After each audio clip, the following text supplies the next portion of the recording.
There's a moment a lot of men experience but rarely talk about.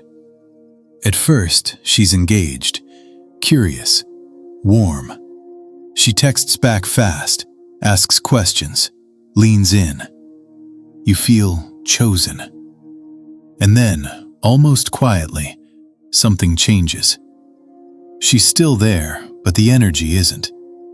The effort drops. The affection feels thinner. And you're left wondering what you did wrong, because nothing obvious happened. This is where most men spiral. They replay conversations. They try to be more understanding, more available, more consistent. They assume attraction works the same way logic does. If you give more, things should improve. But attraction doesn't respond to effort the way commitment does. And that misunderstanding is what traps men in this cycle over and over again. What makes this pattern dangerous isn't just the emotional confusion. It's how it slowly reshapes your behavior. You start monitoring her mood. You adjust yourself to keep the connection alive. You become careful, restrained, reactive. Not because you want to be, but because you're trying to get back to how things felt in the beginning. And without realizing it, you're training yourself to chase the version of her that only existed before she felt secure. This video isn't about blaming women or turning relationships into games. It's about understanding a psychological shift that happens when desire turns into certainty, and why so many men lose leverage, respect, and attraction the moment they believe they've won. Once you see this clearly, you stop taking her change personally. You stop overcorrecting. And most importantly, you stop abandoning yourself to keep someone else comfortable. Because the truth is, she didn't change because you weren't enough. She changed because the dynamic changed. And if you don't understand that difference, you'll keep repeating this story with different women, thinking it's bad luck, when it's actually a pattern. Attraction doesn't grow in the same environment that security does. That's the part most men never get told. In the beginning, there's uncertainty. She doesn't know where she stands. She's reading you, feeling you out, wondering if you're fully available or still moving with your own direction. That uncertainty creates tension, and tension fuels desire. During this phase, you're not trying to impress, you're just living your life. You're less invested, less reactive, less concerned with managing her emotions. And because of that, your presence feels solid, grounded, slightly out of reach. She leans in because she hasn't fully placed you yet. Then something shifts. Once she feels chosen, once she feels secure in your interest, the dynamic changes. Not because she's manipulative or malicious, but because certainty removes the very tension that attraction feeds on. You become predictable, reliable, emotionally available. All good traits for a relationship, but neutral traits for desire if they aren't balanced with self-direction. This is where men make their first critical mistake. They sense the drop in energy and assume they need to compensate.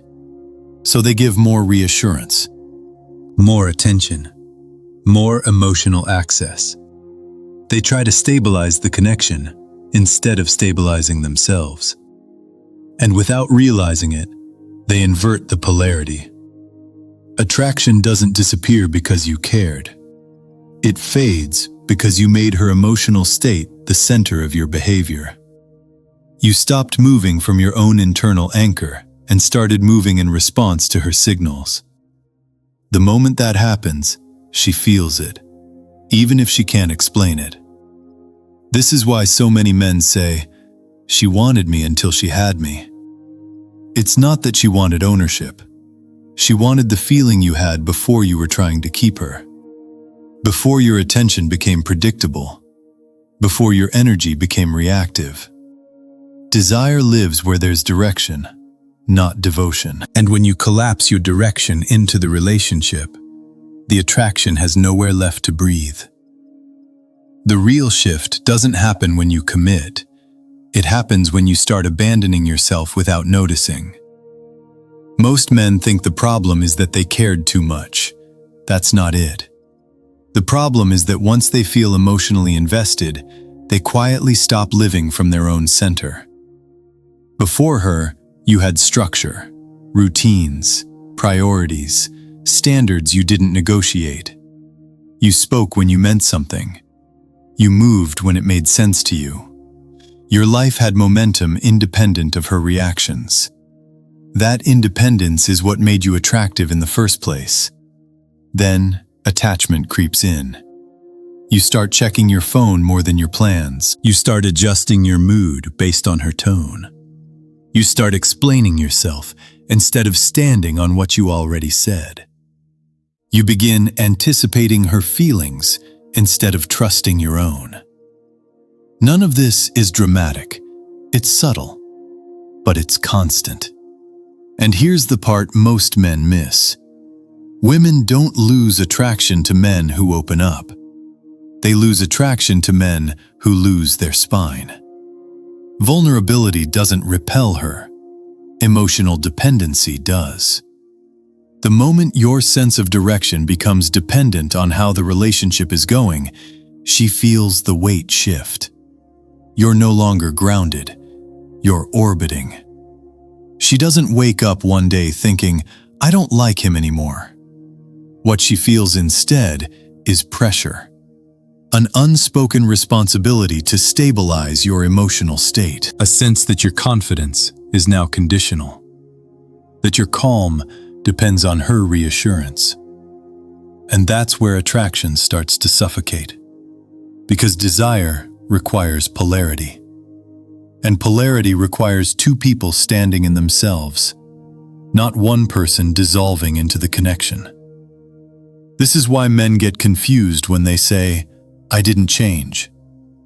You did, just not consciously. You stopped choosing yourself first. You stopped maintaining the version of you that existed before the relationship became your emotional anchor. And the tragedy is, the more she pulls back as a response, the more you try to close the gap. You explain more. You invest more. You give more access, which only confirms the imbalance she's already feeling. She didn't want you until she had you.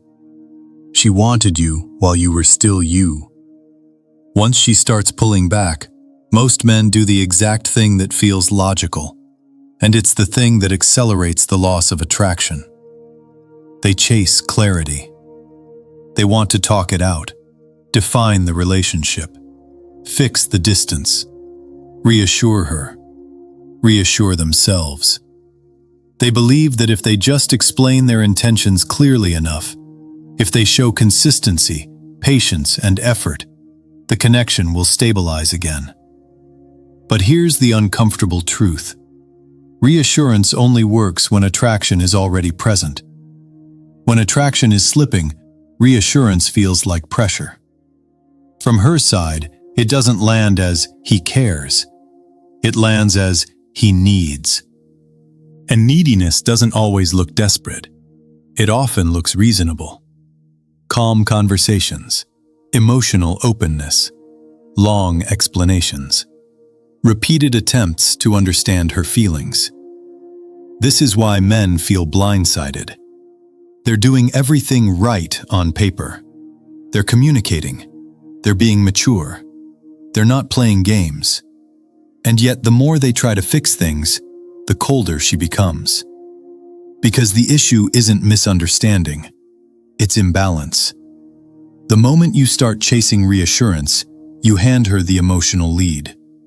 You're asking her to decide the pace, the tone, and the future of the connection.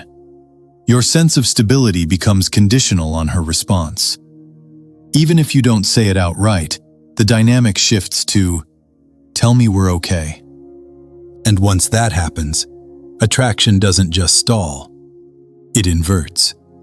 She starts feeling like the authority, the emotional regulator, the one who can grant or withhold peace. That position isn't attractive. It's heavy.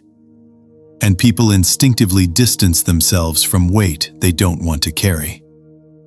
This is why arguments don't help. Over-communication doesn't help. Explaining your worth doesn't help. You're trying to convince her with logic, while attraction operates on felt experience. What restores attraction isn't withdrawal as a tactic. It's re-anchoring yourself. And a man stops chasing reassurance and instead returns to his own structure, his routines, his standards, his sense of direction. The pressure lifts.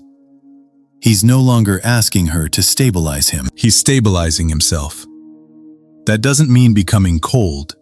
It means becoming whole again. And paradoxically, that's when she starts feeling the difference. Not because you demanded respect, not because you argued your case, but because your energy stopped leaning forward. The mistake most men make is thinking the opposite of chasing is emotional shutdown. It's not. Emotional independence isn't about becoming distant, detached, or unavailable. It's about no longer needing her reactions to regulate your sense of self. When she wanted you until she had you, what she was responding to wasn't mystery or manipulation. It was self-contained energy. You had a life, a direction, and a sense of inner stability that didn't depend on her approval. She could feel that you wanted her, but didn't need her to feel grounded. Over time, that balance quietly shifts. As the connection deepens, many men slowly outsource their emotional center. Their mood starts tracking her mood. Their peace depends on her tone. Their confidence fluctuates with her consistency. Without realizing it, they move from sharing life with her to orienting life around her. That's the moment desire starts thinning. Because desire needs polarity. It needs two whole people, not one person leaning into another for stability. When she senses that your emotional state rises and falls based on her availability, she doesn't feel closer. She feels responsible. And responsibility kills attraction. Emotional independence is the ability to stay open without becoming dependent. It's being present without over-investing, caring without clinging, expressing interest without needing reassurance. You don't withdraw affection. You just stop using affection as a bargaining tool for security. This is why emotionally independent men feel different. They listen without collapsing. They give without keeping score. They don't panic when distance appears, because distance doesn't threaten their identity. From her perspective, this creates safety and attraction at the same time.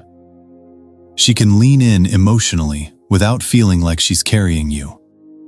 She can pull back briefly without triggering pressure. The connection breathes instead of tightening. And here's the part most people miss. Emotional independence isn't something you perform for her. It's something you rebuild internally. It comes from having your own anchors: discipline, purpose, structure, standards, friendships, physical training, creative outlets, spiritual grounding. When your life is full, her presence becomes an addition, not a requirement. That's why when a man regains emotional independence, she often re-engages without him saying a word. Not because he played hard to get, but because the dynamic corrected itself. The real lesson here isn't about women losing interest. It's about men slowly losing their center and not realizing it until the dynamic changes. When she wanted you until she had you, it wasn't because she's flawed or incapable of commitment. It was because the version of you she met was grounded, self-directed, and emotionally stable. And over time, that stability got traded for overinvestment. This isn't about blame, it's about awareness. Attraction doesn't disappear because you care. It fades when care turns into emotional dependency. When your peace, confidence, and sense of direction become tied to someone else's reactions, the polarity that created desire in the first place dissolves. The solution isn't to become colder, it's to become whole again. Strong relationships are built between two self-contained people who choose each other, not cling to each other. When you keep your identity intact, Desire doesn't need to be forced, chased, or negotiated. It sustains itself naturally. And if a relationship can't survive you being emotionally independent, then it wasn't aligned with your growth anyway. If this video made you reflect on where you've been giving too much and tolerating too little, that awareness matters. Change doesn't come from motivation alone.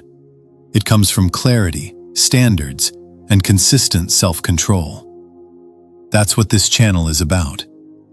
If you're serious about becoming a man who moves with purpose instead of reacting to everything around him, subscribe. Like the video if this resonated. Comment what stood out to you or where you're applying this in your life, and share it with someone who needs to hear it. I'll see you in the next one.